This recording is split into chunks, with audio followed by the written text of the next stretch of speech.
The Michigan Wheat Program will continue for another 5 years. The program received overwhelming grower support in the latest referendum, garnering the approval of 85% of ballots cast, representing 91% of the wheat produced in the state. Michigan Wheat Program Executive Director Jody Pollok-Newsom says the program's biggest contribution to the wheat industry over the past decade has been research. We spend about 60 to 65% of our funds every year on research. And when we were voted in, growers said, we need work done to look at these quality issues and we need to increase yield. And what we're really trying to do is be like, this is what's going to work best under high management. So if you do high management, look at this.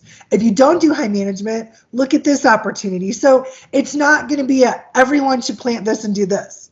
It's going to be, here are all your options and what's going to work best for you.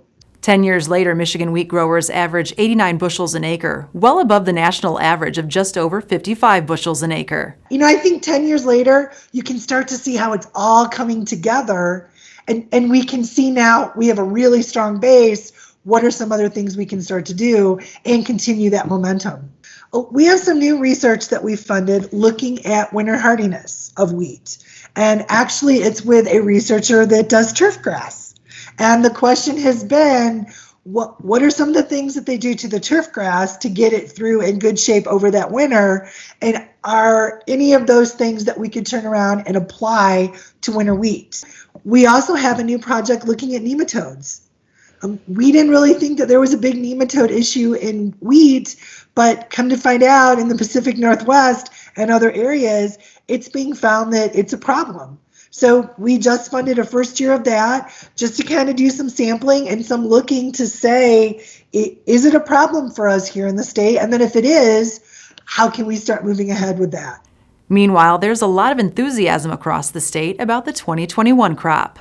And so really all over the state, growers and ag business contacts went out, looked at the crop, and the results that we heard were that it looks like a great crop pretty much all over the state. We're definitely ahead of schedule from where we usually are at this point. Most folks have already been out with that nitrogen, herbicides are on or going on, and folks that have been out in the field say it looks great. Numbers I saw from those wheat watchers, basically it was like a 7 to a 10 on a scale of 1 to 10 when we looked at the crop. So I think we're all feeling really optimistic.